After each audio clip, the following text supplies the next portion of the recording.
Well, I suppose I should introduce everybody. We can get started, I think. First off, I'd like to introduce Alex Fuller. Alex Fuller is an Australian by trade and came to... G'day, guys. How's it going? How you going? Yeah, Alex joined Image Engine in 2016 as a lighting pipeline, bidding, and look dev artist. He has a combination of, I would say, genius level technical skills and also some perhaps genius level artist skills as well. In 2018, he also went to Industrial Light and Magic to work on Skyscraper, Aladdin, Terminator, and The Irishman as a senior lighting TD. And we're lucky to have him today. So welcome, Alex. Thomas Schelesny, who some of you may know, is a two-time Emmy Award winner. Thomas and I worked together on Game of Thrones season 7 and 8. He also did season 4. And about 20 feature films so far, I would imagine. Thomas, I bet it's more than that now. I don't remember, but my first feature film was Starship Troopers way back in 96 is when I was working on that.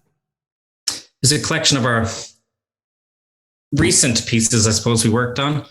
And Thomas and Alex and I have been working together for probably just over a year and a bit. And our latest work was on Moon Knight, which you can now watch. I believe everything is released on Disney Plus. Interesting show, fun to show to work on with these two. So I thought we'd start today to talk about a little bit about the pipeline. In the background, a lot of students are always asking about the pipeline and how it's different from studio to studio. But I think maybe, Thomas, you can start us off and talk about what is the VFX pipeline. Oh, that's a good question. A visual effects pipeline takes all, so there's a studio has many departments, and each department has specialists that work in those departments. And they are handing files back and forth to each other as the shot itself slowly comes to completion. So a visual effects pipeline is a combination of all those departments and how they work together. And that's not just like on a personal level, it's on a technical level. And so what we'll do first is I think we should identify what all those departments are, because I think maybe some people may not know on this call. We'll talk about every department, what they are. What everyone should keep in mind is when you're working in a visual effects studio, each artist generally only works in one department. Now, we do have some people who are called generalists who have the ability to work in multiple departments, but let's not talk about them right now because that's a little unusual for a film pipeline. So each department generally has artists in it that only work in that department. And so let's go through every department first. And then after Alex and I have kind of brought you up to speed with what those departments are, we'll talk about in general how a shot moves its way through the work. And then Alex, we're going to rely pretty heavily on Alex to explain to us, how is it that when we pass files back and forth among all these people, because the shot does not go through in a linear way, but it comes from many places all at once in a tangled, possibly confusing mess of moving files back and forth. How do you avoid confusion and mistakes? Because I can speak from my personal experience that the first film I worked on, Starship Troopers, I was an animator on that film. My final shot that I animated on that, it's a movie with a bunch of alien bugs attacking soldiers. My final shot, I animated 40 bugs running through a tunnel attacking people. And 5 of those bugs, for some reason, every time I watch it, I can clearly see 5 of those are not my final animation. The director finaled the animation, but the lighting TD who was supposed to render that didn't know to pick up the latest 5 bugs. And that is way back in the olden days. It was a failure of our internal pipeline to make sure that the lighters knew there was a new animation coming to them. And so to this day, I have my prime example. It tears at my heart that my biggest shot in the show is not my final work. So we're going to talk about how Alex is going to help us understand how today, in today's way of working, we avoid those simple mistakes with a background infrastructure that supports communication. Alex, that's kind of close, right? Pretty much, yeah. So, we have a way more robust system right now where, like internally at Image Engine, we have something called Yabuka, which is some software that's very consistent in every package that we use. So that could be Maya, could be Houdini or Nuke. And so what happens is when an artist saves their work.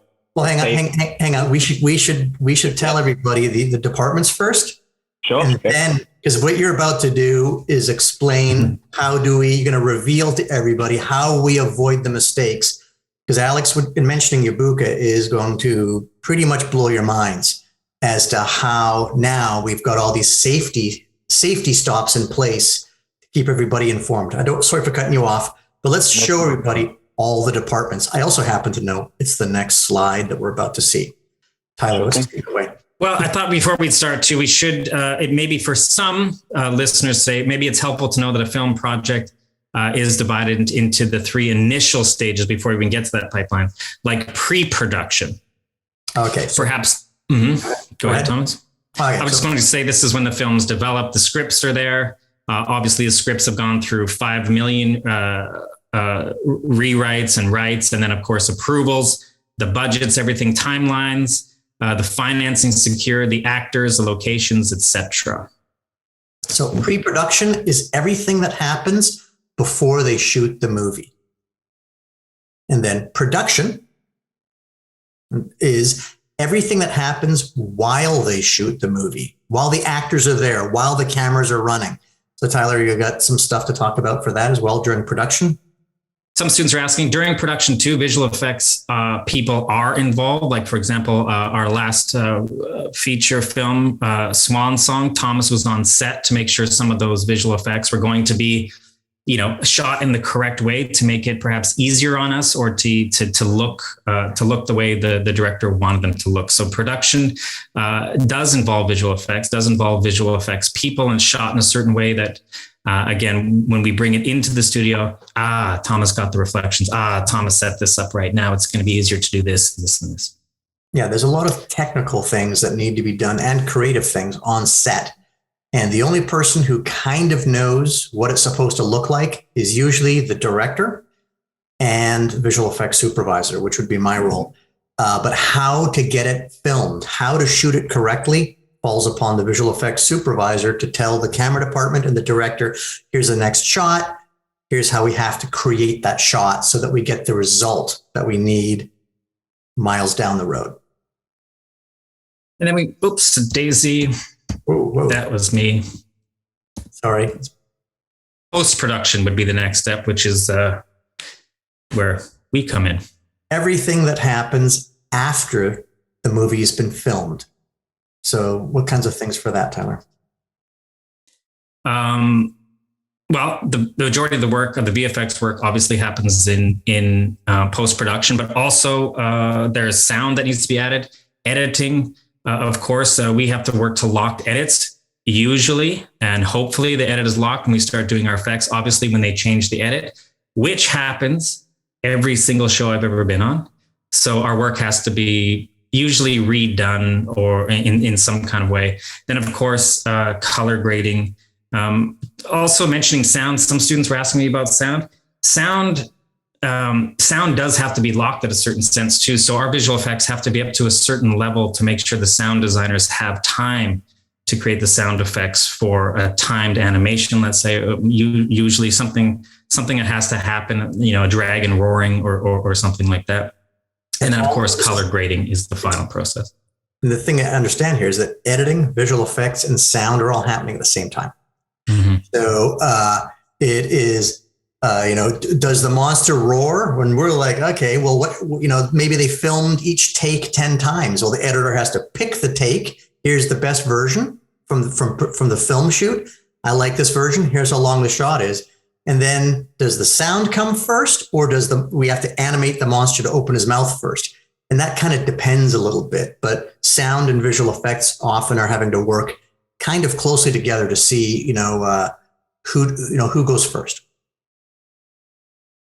Now, Now I think we can dive into the 12 steps. Sometimes there's going to be more coming up soon, but the first 12 here, Thomas. Okay, so this is visual effects production work. And storyboarding and animatics takes place during pre-production. That's before the film has been shot. The storyboarding is that we take the script, they go through the script, and an artist begins to draw what they think the different camera angles are. And they usually talk with the director as to what those angles may be. And a storyboard artist makes the sketches that you see right now. And sometimes they even take these drawings and an editor will begin editing a pretend version of a sequence just using these drawings, adding music and sound to get a sense for the pace. But this is storyboarding. And sometimes we do that internally at Image Engine. Typically on a film production, it's done by somebody who works for the film production, right with the director. And then when a visual effects shot comes up, we will look at the storyboard and then make recommendations based on that storyboard as to how to best either keep this look or to alter it to make it most optimized to add whatever visual effect we need to add. Sorry, go ahead, Thomas. Go ahead. I was going to just say this is going to look like a Game of Thrones presentation, but as you know, when you start working in the industry, there's a lot of things you cannot show. Need approval from the studios, but this is the stuff that I currently have approvals on. So I'm using Game of Thrones that we worked on as an example. So there's going to be some interesting stuff in there too. Storyboarding. So now we've got storyboards, but the storyboards don't move. They're not interesting. And they don't really know how long it takes for a drawing of a person to walk from here to there. So what we'll do is often do something called previs or pre-visualization, which means we're going to visualize the shoot before it's shot. And it'll be done in a very simplistic computer graphic form. This is an example of previs that was created for a flying sequence in Game of Thrones.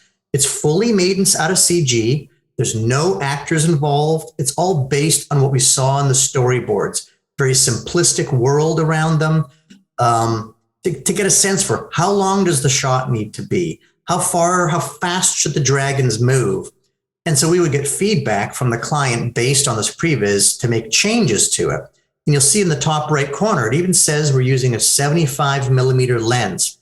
Now that's important to know because if they love this shot, they're going to plan the actual physical film shoot based on 75 millimeter lens.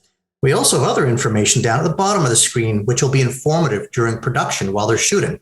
How fast the dragons are moving, and the camera is tilted down by 3 or 2 degrees, and how high it is off the ground. Now, the real camera, when they shoot the actors for this on the dragon's back, they don't need to move 300 miles an hour. We're just concerned about how fast we are compared to the actor on the dragon's back. So that's previs, and they will use this as reference when they're shooting the film. So this is pre-production. When they go into production, they will have this video and they'll look at it and go, this is what it looks like. That's our goal. Okay, and then concept and design. This is another pre-production step where nobody knows what anything looks like. So if we popped into a picture here, we will see some paintings that were made. And these are often based on the storyboards to help everyone get a sense for the look and the feel of what eventually things might look like. And if you look at the top left image, lo and behold, there was a painting done of the exact same scene that Image Engine did a pre-visualization of. And so we really grab onto these paintings because the director has seen them, given them notes and gone, yes, I like how that looks. Or you look at the top right image, that is the Night King sitting on the back of a dragon, that very silhouetted, mysterious look with the glowing eyes. We use that as key reference all the way into post-production, knowing this is our visual goal. So previs is kind of a movement editorial goal, and key art like this demonstrates a visual goal. So they have to come together at the end of post-production as a final movement and look together. So this is concept art. And I should mention too, Thomas, a lot of the students ask from time to time, what are some of the job roles within the studio? And each one of these steps in the pipeline are obviously jobs as well. We do have concept artists at Image Engine. So if that is an interest of yours, visual effects studios usually do employ a few concept artists. And the concept artists that we do have are absolutely amazing artists. And for Game of Thrones, they literally sent us hundreds and hundreds of those paintings. I have folders full of gorgeous color printouts, which look just like what our final shots eventually looked like. And we do have some examples of that coming up at the end, actually, to see those juxtaposed of the concept and the final shot. It's actually amazing. We'll see that. Amazing how close they were. Yep. Now, we don't play anything yet, Tyler. Now, match, move, and camera tracking. That is a post-production task. So we've gone from some pre-production tasks in visual effects. During production, visual effects contribution is usually somebody like me on set helping film it, generally. And then after they filmed it, we go into post-production. The editor makes us select as to which take of any particular shot they like, and they begin putting it together as a sequence of shots. And they will send us that footage. And we will then need to add, how do we add a 3D character into a two-dimensional image? The first thing we do is we need to solve where the characters are when they shot them and where the camera, what it was doing at that time. And we recreate the camera and the set that was shot during production. We recreate it in our 3D software, which in our case is Maya, which is common. And now you're going to see an example of that. So let's go ahead and hit that now and go for it, Tyler. So here, now what we're looking at here is, remember the previs that we looked at where we saw two dragons flying in the foreground and flying past us? This is what they filmed. They filmed somebody sitting on the back of a robot, and you see two people blowing wind on the actor, so his cape is flapping. That's what they filmed, and it's in front of a green screen. And then if you look real closely, you're going to see that the back of the dragon's back has a computer graphic wireframe, which is glued onto it. So what we've done here is we've recreated the camera movement, because we're seeing this through a Maya camera. We've recreated the camera movement, which is pulling back and moving up and down a little bit, and the movement of the robot the actor is sitting on. Why have we done this? We have done this so that we can eventually add the dragon. And so this is called 3D match move, solving for the camera and solving for things on the set that are important to us. And so that wireframe is computer graphics that we've added later. And this is kind of how it's seen. It's diagnostic. It's kind of a technical step. And there are a department of people who only do this. It is not an easy job. And they are experts with this kind of stuff as far as understanding. Remember that 75 millimeter lens? Our Maya camera here has the same lens right now. It's important information for us to know. Alex, I didn't miss anything there, did I? You've covered most everything, yep. And rotoscope is also in here as well. And I'm sure you'll get into that as well, where we'll eventually cut out the woman from the setup here, the animatronic dragon that we've got here. Correct. So what Alex is referring to, do we have a roto slide, Tyler, or not? Is it coming up? We don't have to jump to it, but we do have a roto slide, right? You're muted, Tyler. Sorry, we may have that. Yes, that might be one we need to put in as we talk, actually. Basically, what we're getting at here is there's a green screen the actor is in front of, and we're able to use that green screen to cut the actor out, because we don't want the green screen. We don't want the white curtain in the final shot. We don't want those any of those air movers that are blowing, those fans that are blowing. We don't want any of that in the final shot. So we're able to select the green screen, and that cuts out Jon Snow. But then there are parts of Jon Snow which we will need to, the green screen's never perfect, and we need to manually trace around areas that we need to still identify. Oh, maybe the green screen didn't capture Jon Snow's foot properly. We'll have to manually trace that. And that is a department called rotoscoping. Now, we're lucky in this case, there's a green screen. Sometimes there's no green screen, and somebody needs to carefully, using a spline, trace around the actor, because if there's no green screen, there's nothing that we can automatically select. And they have to trace them frame by frame. Tough work, but it is very, very important to the process. And rotoscoping is typically sort of an entry-level position in computer graphics. It's a great place to get started because you are usually quite expert at doing rotoscope after a month or two. And then during that time, you'll slowly be able to develop the skills needed to move to another department and slowly make your way up through the chain. I've done a lot of rotoscoping when I first got in. I slowly moved through all the departments of visual effects. And it is critical when you want to be, my job as a visual effects supervisor is to have at least been working in every single department at some point in your career. So you've got an appreciation for when you need to ask for roto. Is the green screen correct? Why do you use a green screen? And here's a good example of match move. And I can see like areas where his cape is flying in front of the black holes on the air movers. We'd have to do rotoscope there because that black is not colored green. Cool. I think that covers match move.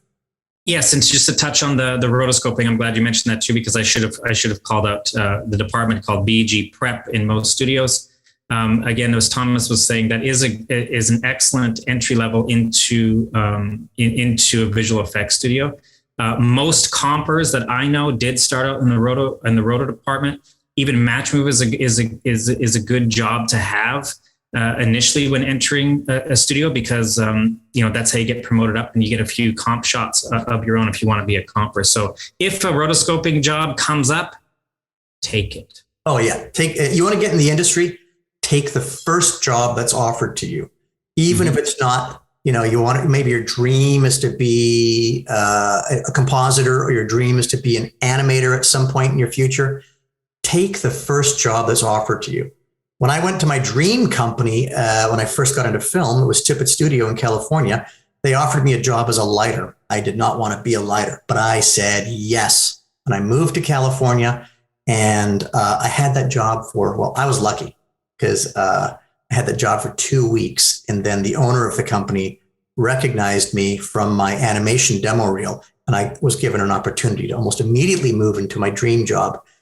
Sometimes that can take years, but take the first job. It's better to have a job, an entry-level job in the industry, than to never have a job in the industry. Please just say yes to get in, get started. Okay. Last thing about that is just for your information, the CEA student, Mauricio, he started out at Image Engine. They were giving him some tasks like roto and things like that. And he did comp some shots for us on Moon Knight. So it's real. Okay, layout and production design. Let's go ahead and play a slate here. So Sorry, I do not have a layout example that was legally allowed to be shown, Thomas. Okay, so initially when we're building a 3D world, like we saw the previs of the dragon flying over the forest, well, after they shot the footage and we've match moved the camera like we just saw, we have to build the actual environment. And layout department is a department which begins. They put the real ground terrain down and they begin placing the real trees. Or in Moon Knight, layout was we needed to do a bunch of footage where we created a fully digital version of the city of Cairo. And the layout department is placing the buildings and the models that were built for them by the asset department. And they begin placing them in the world so that everything is technically correct to the correct scale. And they're like world builders and scene assemblers to get the stage set for everyone else to begin working in. And production design, I think those kind of go hand in hand a little bit. Yeah. But ultimately, I don't know if you want to speak to that, but production design and layout kind of work together to create, it's a very similar task, and that they're building the look and the feel of the entire sequence of shots you're doing. And so they work together to build a continuity of look throughout. Now, layout, very easy to understand that we're giving city of Cairo, finished buildings, and they start building a grid of streets, putting cars down between the buildings, placing the buildings, putting all of the props, bricks and things, and sprinkling all these things around as a finished place. Yeah, and the interesting thing is technology has changed over these past 10 years with layout. On Moon Knight, our layout artist was actually able to get GPS locations and look at Google Maps and find out exactly where all this stuff is placed. So, well, they do a lot of research because Cairo doesn't look like Vancouver. Cairo doesn't look like London, England, or Paris, France. So we chose an area in Cairo. We said, okay, based on what we can tell is happening in the sequence, we said we are right here on the map. And our layout artist found that on Google Maps, and our street design is that area. Mm-hmm.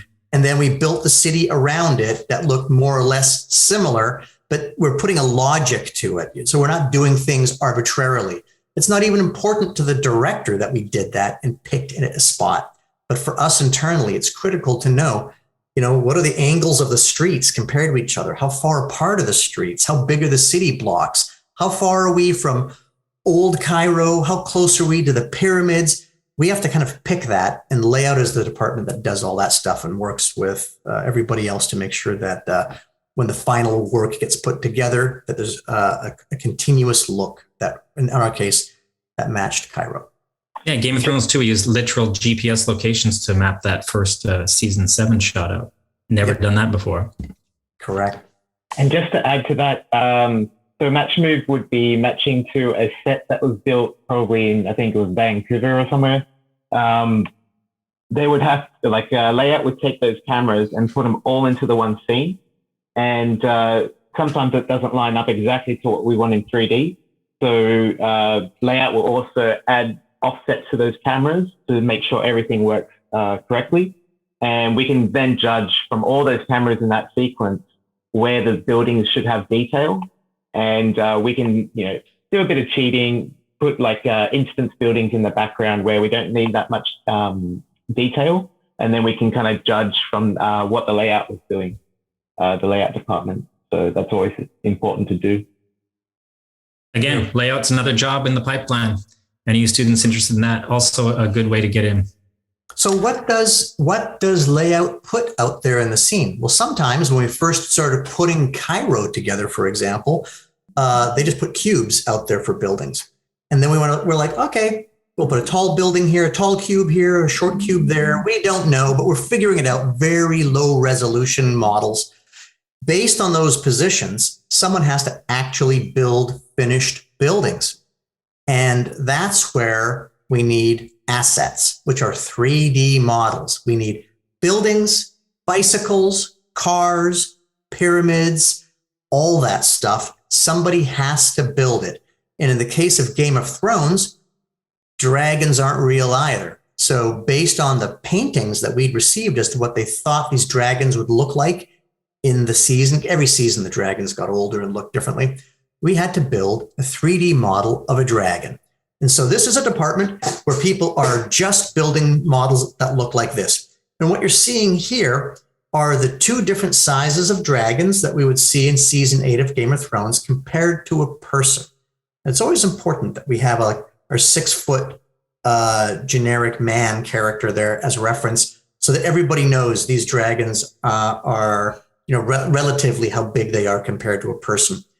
The models, you can see they're very smooth and don't have a lot of detail on them because those details on the surface of the model is added by a different group of people in the assets department. So the modelers will build these gray models and they will use just as much detail as they need, but no more. So we're not modeling in all the wrinkles because that would make the model have to have far too much detail. And it'll make it very difficult to work with. So we know we can paint the wrinkles. We can paint all of the little tiny scales. All of that will be added later. They're not models. They're painted in later. So this is what a computer model looks like. I've known people who've been modelers their entire career, and they're highly sought after because You either have an eye for building a model or you don't. And some people are called hard surface modelers. They build things like buildings, cars, machine guns, stuff like that. And then there are people called organic modelers who build creatures, characters, people, things that are alive that move around. Those are two different expertises. Now, those aren't necessarily two different jobs entirely, but there are people who are all modelers, but some people you just know they're good hard surface modelers, and other people are organic modelers. You're going to hear those terms a lot as you're moving into the industry. Some student asked recently, what are you given as a modeler? And I think right off the bat, these dragons were initially created by a concept artist. Yep, you get a drawing. Sometimes you will get some, it's very rare now, but you used to, they'd have the production would hire a sculptor who would make a clay sculpture, and they would make a mold of that, make it a plastic model then, and then they would paint it. The director would approve that and they would give it to us. That doesn't happen anymore. Now, often it's a painting, and the modeler has to be able to interpret that painting. That painting might say that the dragon is 80 feet long. And so they have to, when they build the model, make sure the dragon is 80 feet long. They'll base it on that painting, but then we'll begin showing it to the client in a simple form like this, and they'll give us additional notes. You may ask yourself why the character is sitting in this exact pose. His tail is totally straight. The wings are completely flat. Everything's in, their feet are kind of spread apart. That's why you can see the bottom of his foot, and you can see the bottom of his foot is because their legs are spread apart a little bit. That is all to put as many parts of the character's body on straight lines so that it's easier for us to add the bones on the inside later. And those bones are what animators use to bend and move the character's limbs. And that step is called rigging. We'll get to that next. Actually, first I had R&D, but we can go to rigging. Okay, well, no, all these departments, what's important to know is these departments don't move in a linear fashion. Mm-hmm. All these people are working on stuff all at the same time. So we're going to remember there's a great computer model out there. I want you to remember that. But not only are there creative things to be figured out, like what's a dragon look like? How big should it be? How do you paint it? But there's also, hey, there are effects that we're about to do that we've never done before. And so that's where me, as a visual effects supervisor, I'm kind of the creative lead on a show. And I work with my financial lead, Tyler Weiss, and the technical lead, which is Alex Fuller, wherever he is. You can see him down there. And Alex and I work together with Tyler to come up with a technique that A, we can do, and B, fits in the budget. And so if we've never done a certain kind of effect before, it's the first time ever trying it, it requires research and development. And in the case of Game of Thrones, we had this problem that we needed to have thousands of these skeleton zombies attacking a dragon, all climbing all over him. Well, we'd never done that before. And what you're seeing here are some very early and embarrassing looks at what little people might look like attacking a dragon. On the top left image, you see a sphere with little men just dingle-dangling off of it. It looks very rudimentary, but obviously the sphere would be a dragon. And we're trying to figure out, how do these skeletons stick to him? And we know this stuff doesn't look good. Okay, this is very early. The bottom left image is, can those little characters collide with each other? So they're falling down like ice cream, just melting and falling down, but they're bumping down the green cone, which would be a dragon, bumping off of each other. So we're developing that technology. And then in the top right image, well, what if the men were hanging on to the dragon's wing or his leg? Wouldn't the little men, the zombies, hold on to each other? Well, how would that look? And you see a very simple version of it there. And then the bottom right, well, wouldn't they be running up to the dragon and trying to climb up him? And there's an early test as to how that would look. That involved, what you're seeing there is climbing on the dragon, like the top left image, interacting with the surface and each other, the bottom left image, and then We don't see them hanging on to each other like the top right, but you can see we're slowly developing how this effect is going to work. And this involved a little bit of help from programming for people to create some tools that allowed us to bring all these assets together like this. And in this case here, also it's a combination of animation and a simulation to allow animated climbing characters to interact and bounce off of each other as in a simulation. And we had to figure out who's doing this work and how are they doing it. And in this case, it's animation and a simulation. We'll go to to interject, Thomas, for Alex Fuller, just to talk about R&D in general, there's lots of things that came up on this show and other shows, most in particular this show, because we're talking about it.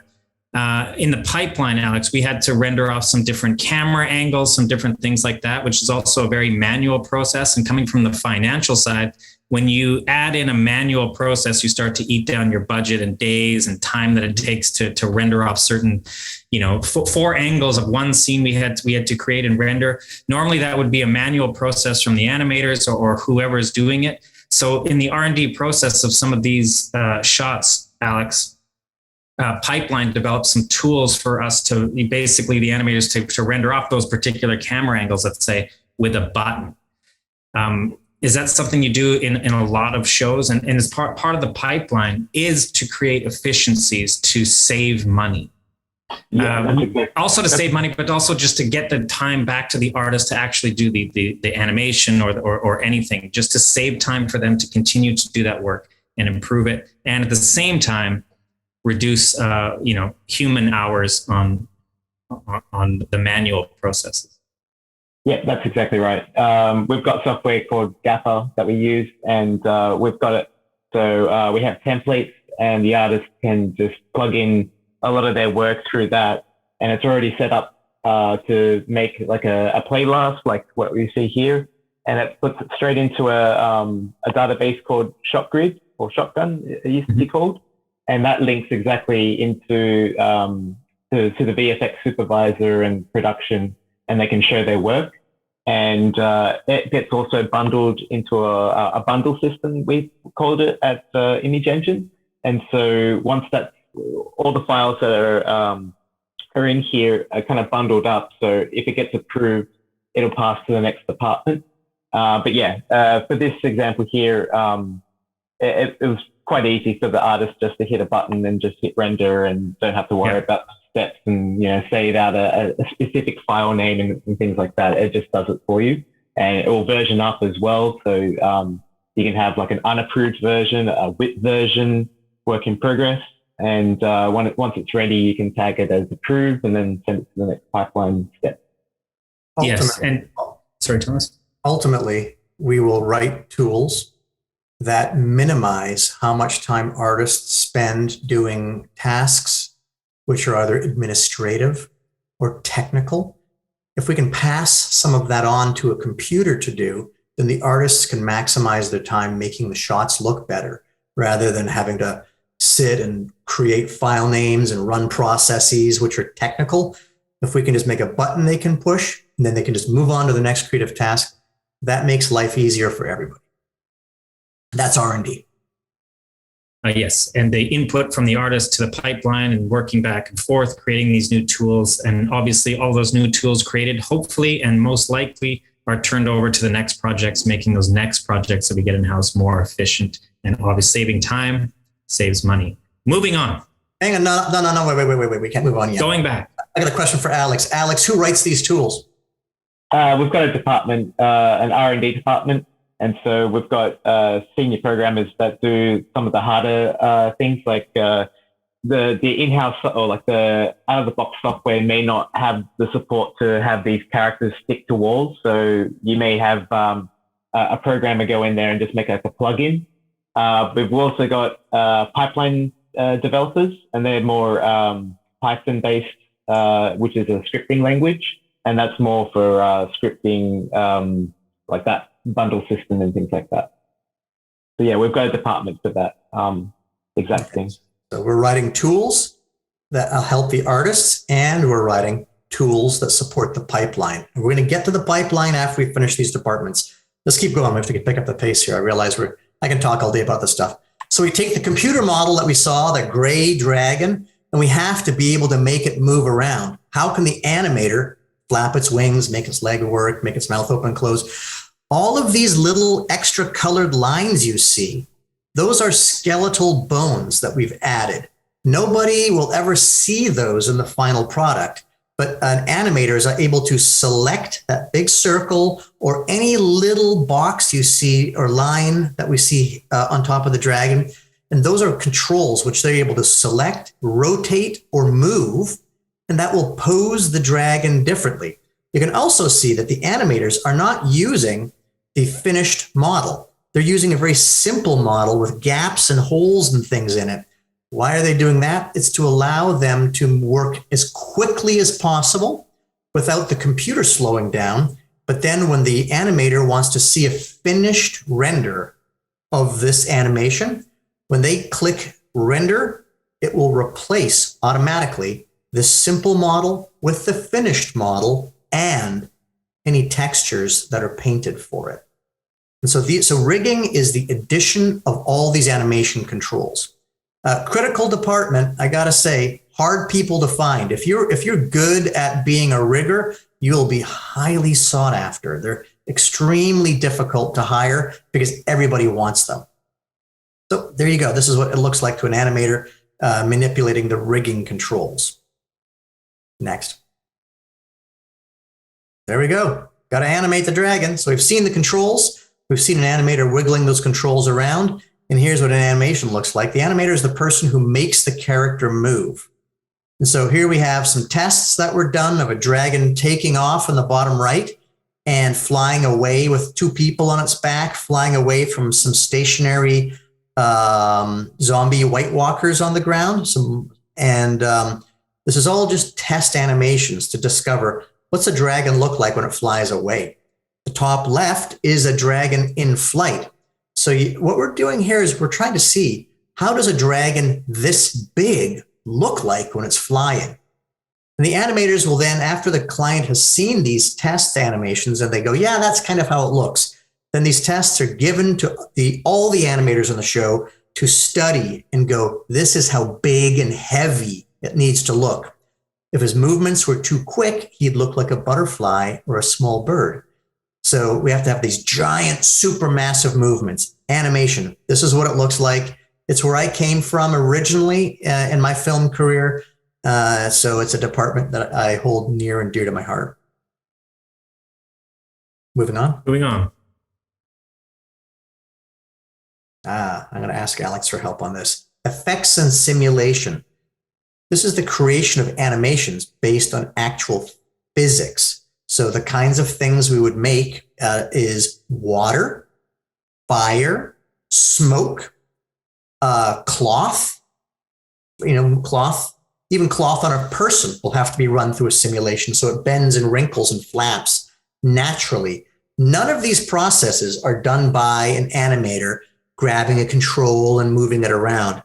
In the case of the water you're seeing here, there are known parameters in different simulation software, one of which is Houdini, is a common one that we use, where you can set up different parameters for the weight, viscosity, color, turbulence of, in this case, water, the wave direction. If you were to put a model of a CG boat in there, the water would crash against the side of the boat and splash away, because you could define that as a collision object for the simulation.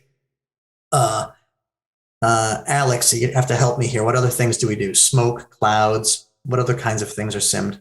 Yeah, I think you've covered most of the stuff that's the common stuff, but we'll have like really custom things that come through where we'll have to spend the time developing a particular look.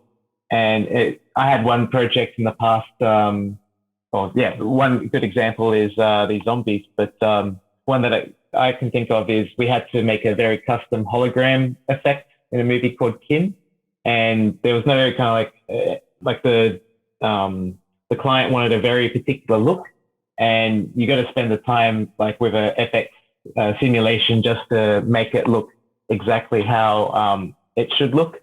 And some of these things just pop up all the time, and you may have like examples to go by, but often you'll have to make something quite unique and spend the time to make it look correct. And so you can see here in the top left image was a very early test through a simulation where we took a bunch of crawling White Walkers and we're like, okay, well, they have to somehow interact with the dragon. That was a very early test. You can see it just looks like a mess of ants. None of them are climbing up him properly. They're all laying in a pile on the ground. But that's the beginning of what the work looks like. And it's important to know that the beginning of everything always looks very simple and it looks wrong. The goal is that when you get finished, it looks right. So the other three images, now we're seeing final simulations where there are simple animations of climbing White Walker zombies climbing up an animated dragon. But the way they're reacting to the dragon's movement, when the dragon whips his tail and they all flop back and forth, that is a simulation that's applied on top of the animator's performance. The bottom right image, you see whites being flung in the air and flying into the sky. That's the effects animator determining how sticky the performance characters are to the dragon. When the dragon whips his wing like that, and they go flying in the air and they move with real gravity and their arms and legs fly open, that's all done through a simulation. The trick with being a good effects animator is you have to have the technical skill required to know what water works like in the software, fire, smoke, these whites. There's a lot of technical steps to be done. But then in the end, you have to have an artist's eye to know whether it looks right. Very hard to find the combination of creative and technical person in one. When you find them, you hang on to effects animators like they're gold because they're extremely hard to find that magic balance between tech and creative. And yes, and a lot of students are interested in that, Thomas. And I've said the same things. We're always looking for effects artists. We're always obviously looking for amazing effects artists. And Image Engine is blessed with some good ones, that's for sure. Absolutely. Next. I also wanted to add, there's also a crowd department, which kind of is a balance between animation and effects in a lot of ways. And then more focused on animated loops from animation and a way of putting it onto like crowd agents that we see here. Although in these shots here are more effects driven, I think, but that's also another department. Can you give me an example of what the crowd department would work on? Well, give me an example out of your head. What kind of a scene would we need a crowd for? Sure. So I worked on I started actually as a crowd CD at Dr. D, making a lot of penguins. So in my example is we had to make like about 100,000 penguins on an iceberg, and they all had to tap dance. So we would take a lot of mocap animation and make sure it all kind of lines up in a scene, and all the penguins' feet are actually aligned to the ground and things like that. And so being a crowd CD, you have to make sure that all works out well in a lot of shots as well. So I start off with a main layout and if you need to fill a soccer stadium with CG people, if you need to have two big armies of soldiers crashing into each other and fighting, or 100,000 penguins, crowd. Okay, let's move on. Our latest crowd work is on Fantastic Beasts 3, Secrets of Dumbledore in theaters now. You can watch that. Took 18 months. Lighting and rendering, Thomas. Okay, so now you've got this gray CG model that we've seen. Somebody's painted all the texture maps to be applied to it. And then someone needs to take the animation scene and create a final beautiful version of it, which is a combination of adding the textures, adding the textures, I'd say making a render with the textures on it. And they have to add computer lights around the CG model. And those computer lights need to be very, very similar, if not identical, to the lights they used when they shot the movie during production, because we want our dragon to look the same as the photography. So if they had a bright light or a light from one side, we'd have to recreate that digitally. And so in this case, our lighting was all based on the lighting of the actor sitting on the back of the dragon, where you see the actor there's a bright light coming from the far right side on the actor's back. We had to add that same lighting to our dragons and to our trees to make everything look like it works together. If you don't get lighting just right, the shot always looks fake. An important thing about lighting here, which was very, very clever when they shot this, is we don't have to go back to it, but when they shot this guy sitting in front of the green screen, do you see how that bright light on the right side of the actor comes and goes? The light is there, and it's gone, that's there, it's gone, it's there, and wait for it, it's gone there it is gone again. What they did was they took the bright light on set and they had somebody hold up a card to block it. And that is now our dragon's wing blocking the sun from hitting the actor's back. So you can see how lighting and CG work together to create a final effect that makes that little photographic man look like he's in the same world as the dragons. Obviously, there's not just the dragons to do, there's also the entire snowy environment and all the trees that all need to be carefully lit so that it looks realistic. And then they will take they will render this out, but then we're not finished. Their final renderings have to have smoke added to it, atmospherics added to it. And this render here, I can actually see already has a lot of that added to it. So this feels like a final composite. If you look at the dragon that's far away, he's kind of getting a little hazy when he gets far away from us there. That was added by a compositor later. We'll talk about that in a moment. So we take this final lighting. Maybe we've rendered out the trees separate from the snow, separate from the dragons. We have all these passes created, ingredients to create the final picture. And the person who assembles that final picture is called a compositor. And there now, it's kind of like working in Photoshop, except not on a still frame, but on many frames, all the frames, where they will take the green screen of the actor, they'll cut them out using the green screen, they'll apply any roto that the green screen missed, they will then stick that man on the back of the dragon, they will take the dragon, make it just the right color, adding smoke to the shot. We can hit play if there's a comping example.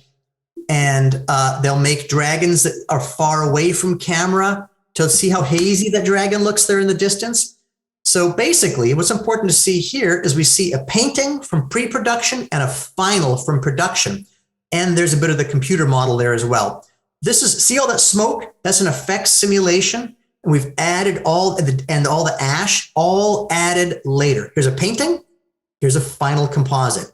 How ultimately all these steps come together to create a final image. And it's important to see that there was originally a painting that we based all of our work on, and then went through all the steps that we described. And then here, the compositor is adding all the layers, including the fire and the lady on the back of the dragon, to create the final look. So here's a final look. Here's a final shot from a compositor. These are all finals here, but you can see that every single one of them has many, many layers added to it to make them look like they all fit together. So there we go. That's compositing. These are the last people to touch the images before we give them to the client. Cool. That's what we got for compositing. Yes. And after Game of Thrones, I did take a year off, and I put this slide in here, Alex, to talk about, because I know that you've done work on Snowpiercer. And when I got back to the studio after 1 year of helping the CEA get started, but then going back to Image Engine, I'd noticed there was a new department, which is interest to some of our game students, where we started using the Unreal Engine. Image Engine started work on The Mandalorian, which obviously virtual production is a relatively new thing. Mandalorian was one of the most, big projects that decided to use it. But then I noticed that virtual production and Unreal Engine, Game Engine, was starting to be used and injected into the pipeline as another step. There's some studios partnered with us called Versatile. This is Versatile here, that is using some of this technology. They're building a virtual production stage just in Burnaby. They bought a 40,000 square foot place to do that. Along with traditional film sets, as well as virtual production volumes.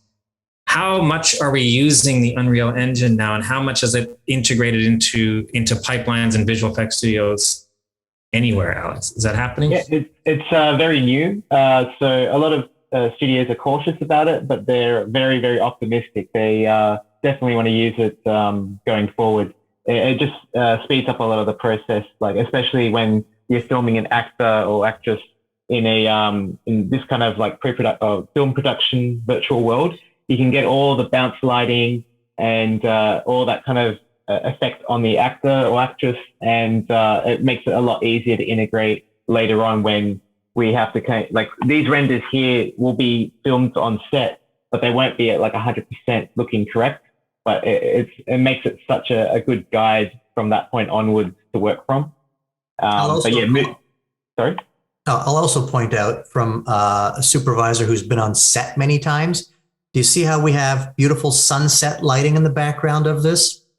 The sun in the real world is in exactly that position for maybe 5 minutes before the sun goes below the horizon. This is, they call that magic hour. It is like this really critical, gorgeous time of the day. It's almost impossible to find it in real life, but they can have it on a virtual stage all day long for as many hours as they need to get the shots to all, number one, look gorgeous, and two, look the same. And they can do it over 12 hours of shooting. I can't tell you how many times I've gone onto a location and we're looking for a beautiful sky and it's dumping rain, pouring rain. You're standing out in Central Park, New York. Everyone's under umbrellas and you realize you can't shoot anything. And that's $250,000 of production money lost. So they immediately go, well, what can we go shoot? And they rush back to the stage to shoot anything else. So virtual production, especially with outdoor locations, is safe.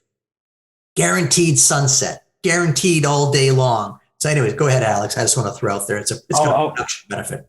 I'm 100% into lighting. Like that's what I've been doing for a long time. And one good example is the Mandalorian. He's wearing a very reflective armor coating all the time, and getting those reflections perfectly well on set is so it's so valuable. Otherwise we'll have to redo it. Like basically replace him with a CG version of him if those reflections aren't working properly. So that's a lot more money to do as well, because then you have to match move a CG Mandalorian on top. And if you can get away with an actual filmed Mandalorian with like perfectly reflective armor, it's much better, much cheaper. So if the students are interested in looking at some of your work with the Unreal Engine, can they look at Snowpiercer on Netflix? Sure. Yeah. I think it was just the terrain, the background that was made in Unreal Engine, but like the terrain was rendered in Gaffer Arnold. But yeah, the terrain's for sure that's rendered in Unreal Engine. Well, it's crying time, guys. I think we're at the end. Is there any questions from the audience? Well, I would like to kind of talk a little bit. I want to get Alex to start talking about. We've talked about all these departments. We've talked about all the areas that a person could possibly work in, but really, that is the pipe. The visual. We're still good here, right? The visual effects pipeline is those are all the departments, but storyboarding, previs, layout, animation, rigging, lighting, comping, roto, all of these things are happening all at the same time. And it is super easy for someone to get confused. Oh, imagine that you're at the you're a lighter and you've got 20 characters and how do you know that one of those characters doesn't have a brand new animation for it and you have to go get it to render it? What if you don't know that there's any new animations and you render all the old stuff, or that the director approved it and you're supposed to do the final high quality renders? So Alex, we've talked about the departments, and now the visual effects studios all have a different way of making sure that everybody knows what's going on. Get a new lighting, get this, get that, which one's approved, which one wasn't approved, to remove it from their work. There's got to be a backbone to that. Mm-hmm. And Image Engine is fairly well known for, people say we've got at Image Engine a good pipeline. And what they're really talking about is not all these departments. Everyone's got all these departments. What they're actually talking about is we have a minimum of confusion. There is a reason why at Image Engine we almost don't ever work overtime. The reason is We have a lot of technical support for how we communicate with each other. You talk a little bit about I might interrupt you sometimes to be clear about it, but there's an infrastructure behind all the departments that we've got in common. How do we stay clean with our versions? Because that's the pipeline that people talk about. Sure. So our backbone is called Gaffer. It's a very robust node-based system, meaning it's very easy to make templates on how every department should work together from the start to finish. And this is wrapped over the top of this thing called Yabuka. And this is like an asset manager interface that a lot of the artists are seeing in every program that they use. And it makes it so easy. You can just go file open through Yabuka, and you can open up the latest version of anything. Or we do have this system called a bundle system. So when an artist is ready to go from a WIP stage, a work in progress stage, to a final stage that they want to show the VFX supervisor, they can bundle it up as an unapproved bundle and then link a render to it. And this is kind of somewhat automated. Like you can go in there, custom it, but it's mostly automated. So when an artist just hits render, their latest work is dailied, and Thomas or whoever can view the latest version and say, yep, this is good, or this has notes. If it's ready to pass on to the next department, production can take that bundle and just approve it. And then it's sort of like a mailbox system, this bundle system. So an artist just opens up their scene or sequence or whatever, and it's like a mailbox, like an update, like on your phone or something like that. It's like, oh yeah, there's a little update, and it brings in the latest and greatest from the previous department. So they're never confused with using the wrong version. And we've got also QC renders, quality control renders. And in those renders, it shows like, okay, that's the correct data that's coming in. So we never get that mixed up like a bad publish or whatever, where it's missing a dragon or there's like a bug with the wrong animation that you saw in Starship Troopers. So so ultimately, there is a piece of software that each department has their own software. Maya, Houdini, Nuke, all these packages. We use those packages, but all those packages all speak to another piece of software that we use, and that is Gaffer. I'm trying to just kind of make it so I understand it. Sure. Gaffer is something that we all use. And if I was, say, for example, an animator, I can open up Gaffer and I can say, give me the latest dragon model with the latest rig. Click, poof, it shows up. And I'm not looking for which version is it, I just go, give it to me. Every department has that. Now, if a lighter is about to, say, for example, a compositor is about to do a final version of a shot, will they be informed if that the version they're working on right now, there's an update waiting for them?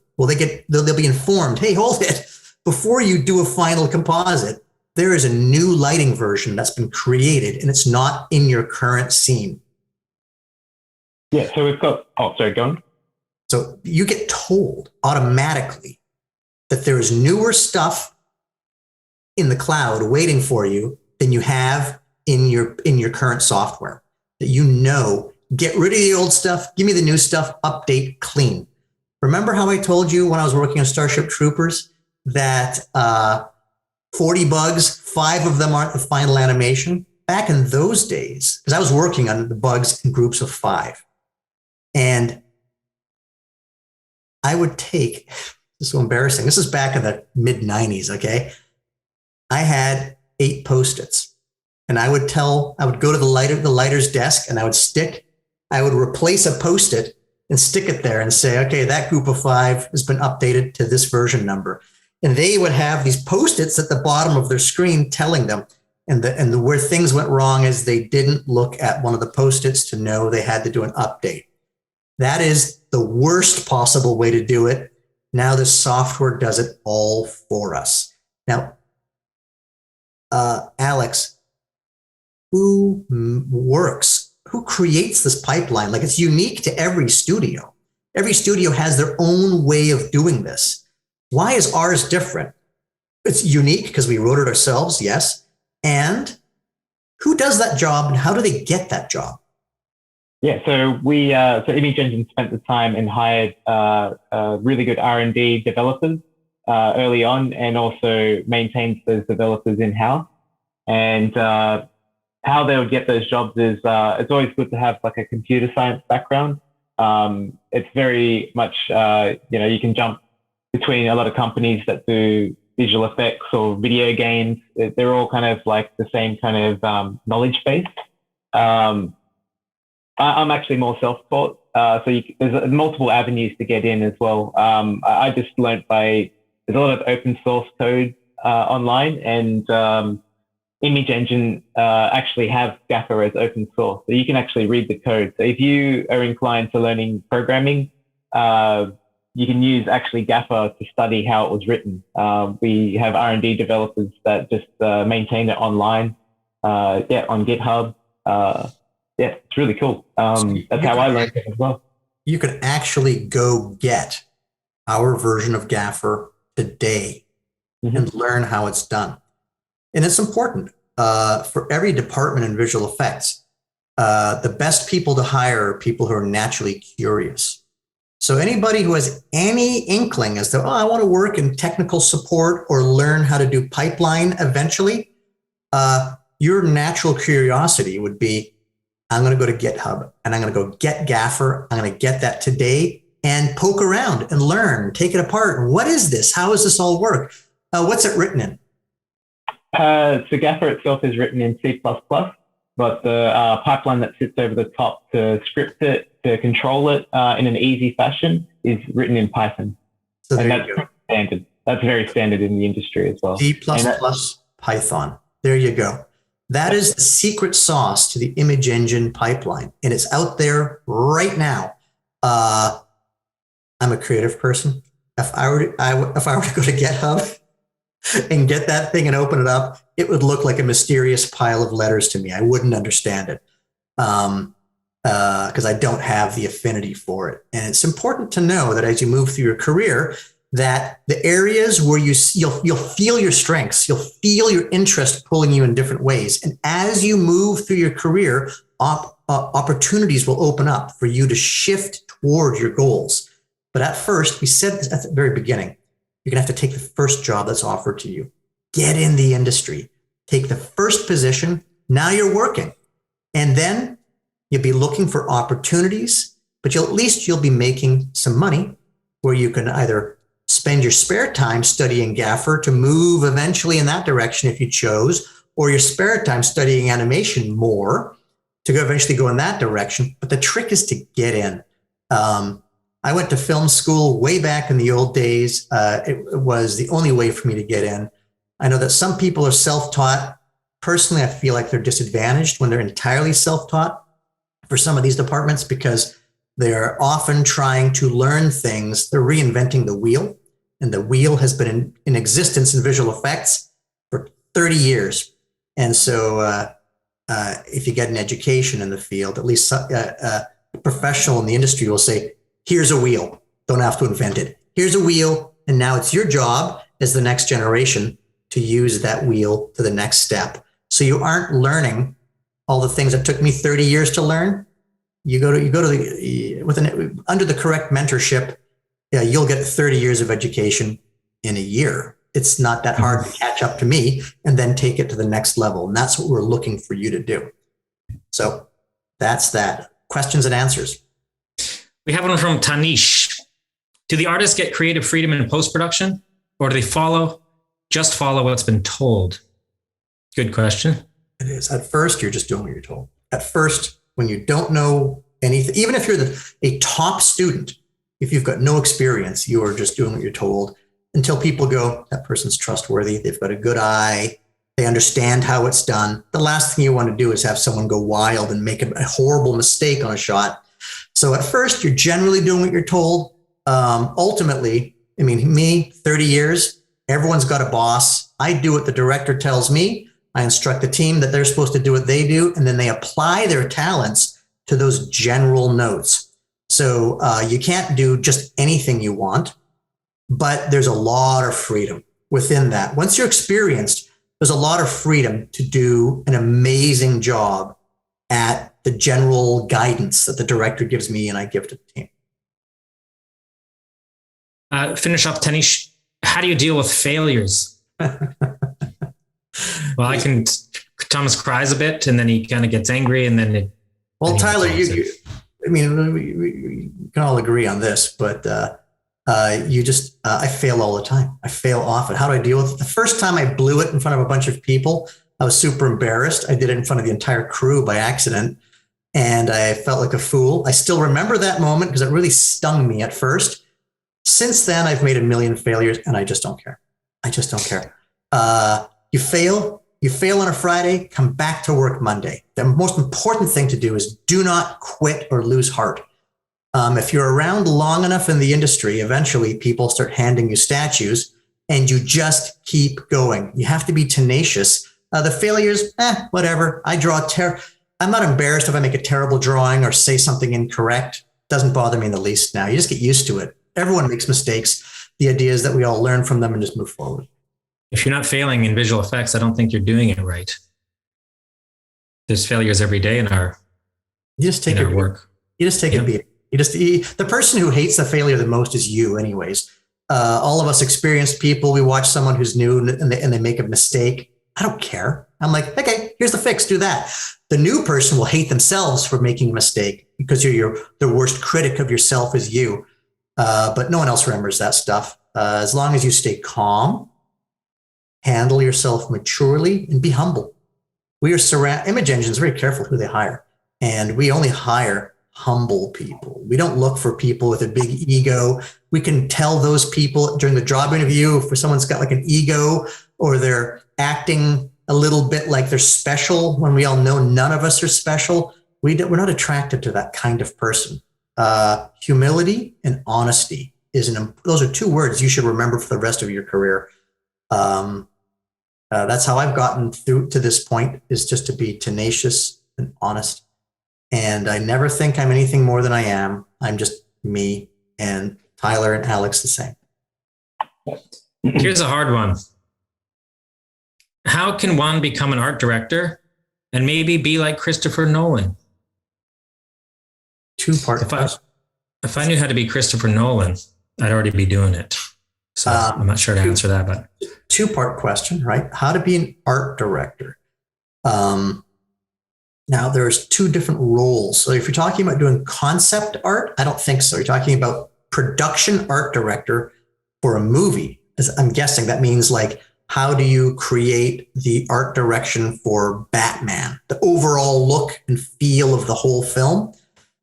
To be an art director for a film, first of all, you need to get a specific education in that field. I think you have to be good at doing concept art, the paintings that we looked at, and then you have to have this amazing talent at with color and an overall view, a vision of what all of these pictures look like, and it's all got to come out of your head. So it's urgent that if you want to be an art director, that you are an excellent illustrator and have a real eye for color. Eventually, art direction and production design are very similar, except production design is how do you build the sets so they kind of have the look and the feel of the paintings. But those two areas there is really, I would recommend learning how to be a concept artist is the first place to start. How did Christopher Nolan become Christopher Nolan? I have no idea. But I do know I get asked that question about how I got to my place in my career. How do you become a visual effects supervisor? And there are a million ways to get the same job. You could be an animator. You could be a compositor. You could be a CG soup, Alex. All these different areas, these avenues. There are people who are visual effects supervisors who've never made visual effects. All they do is they spend their entire career on set, helping the director shoot the backgrounds, but they've got no involvement in pre-production or post-production.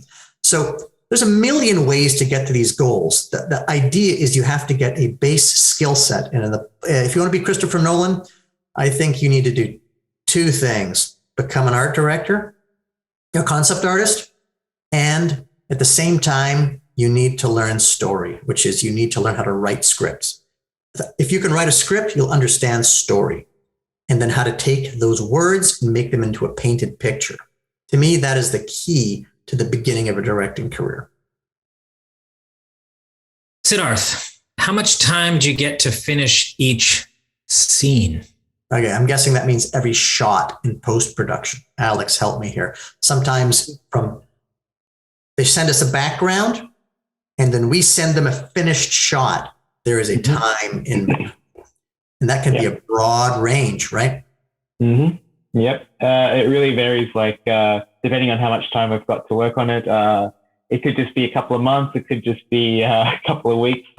And we strategically aim for a certain quality and time and resources based on those requirements. If we have a short amount of time, we get more artists. We try to make sure every artist has enough time to do their work. It can be very challenging. Ideally, we want to bid correctly on shots as well, and work from other clients, from clients. So we have the proper time to work on the work.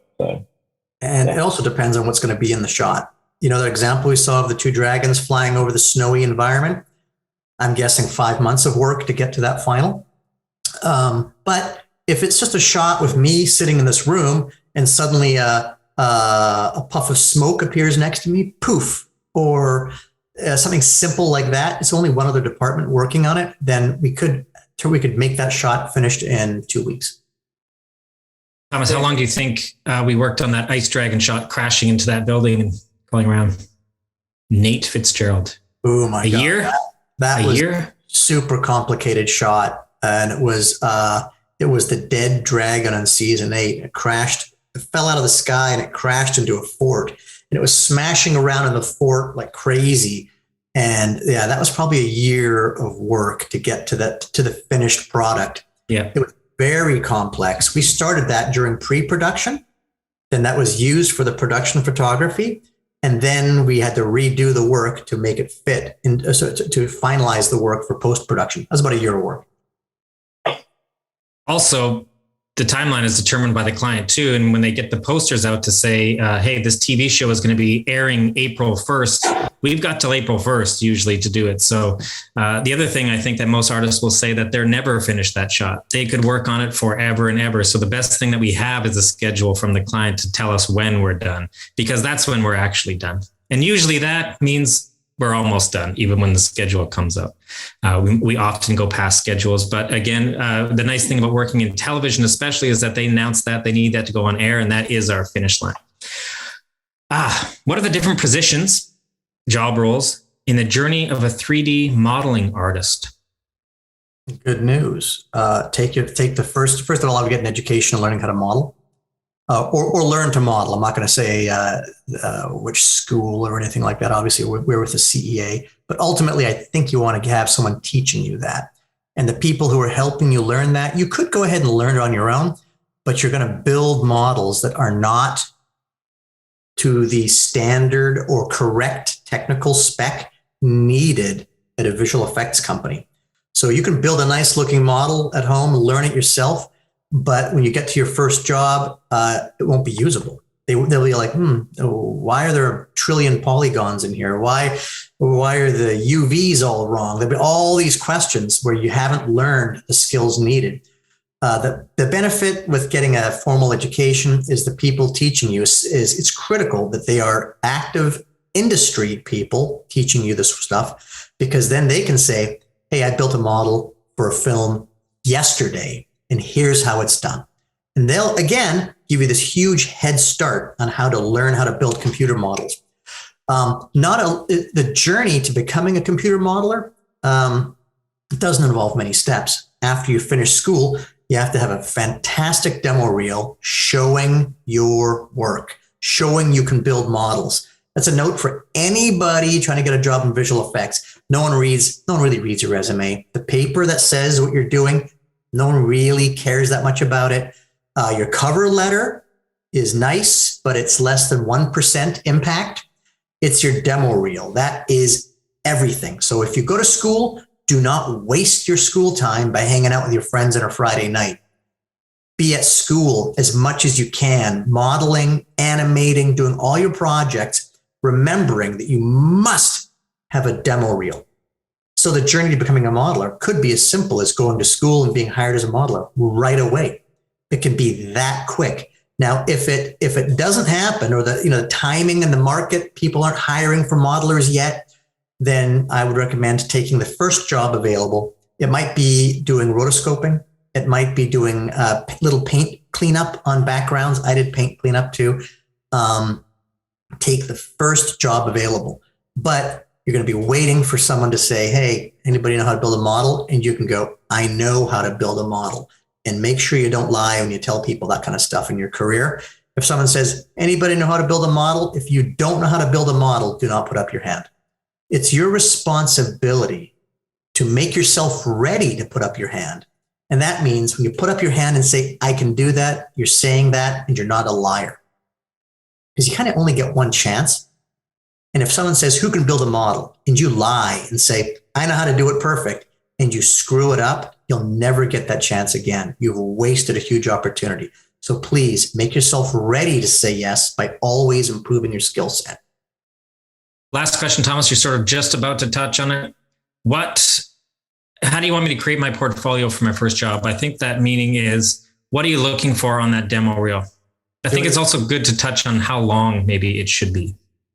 Do everything you're told in school. Work like crazy in school, always imagining that anything you're making is going to be part of your demo reel, that you want to have things that are presentable, presentation pieces, which means like if you're doing a project in school, maybe you want to do a little short animated thing. Don't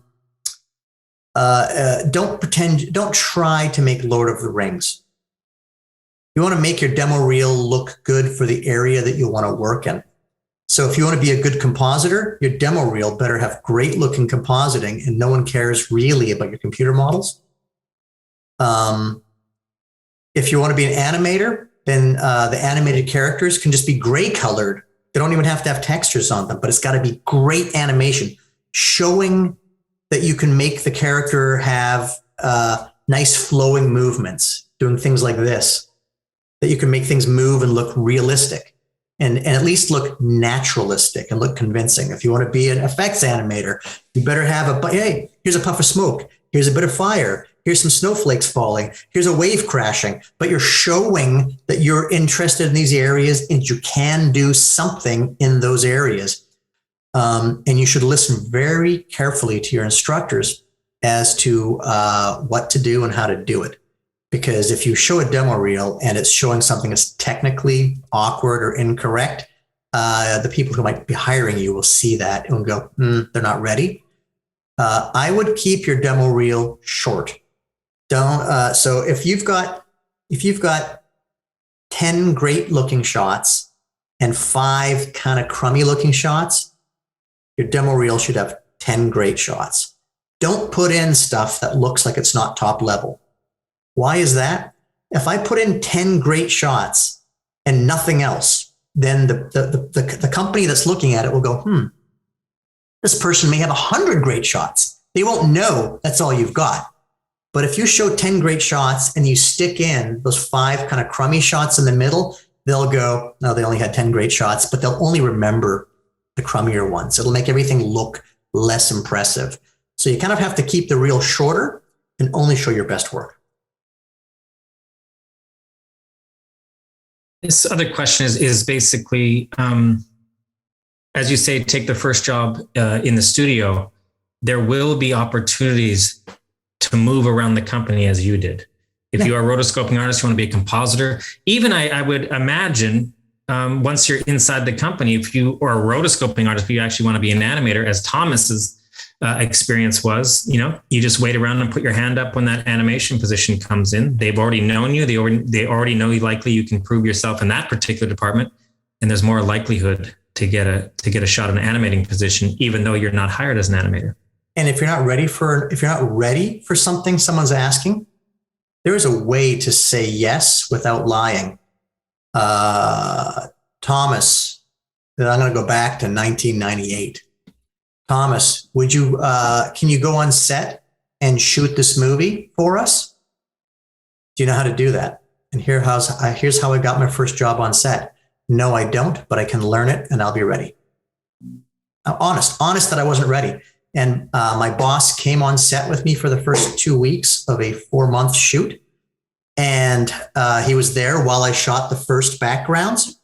My boss, my hero, Phil Tippett, was there. And he was like, a couple of weeks, he went, have a nice shoot. And he left. But, he kind of mentored me up to before the shoot, came out there to make sure I knew what I was doing, and he left. But there, I was able to answer the question honestly by saying, I don't know how to do it, but I'm willing to learn.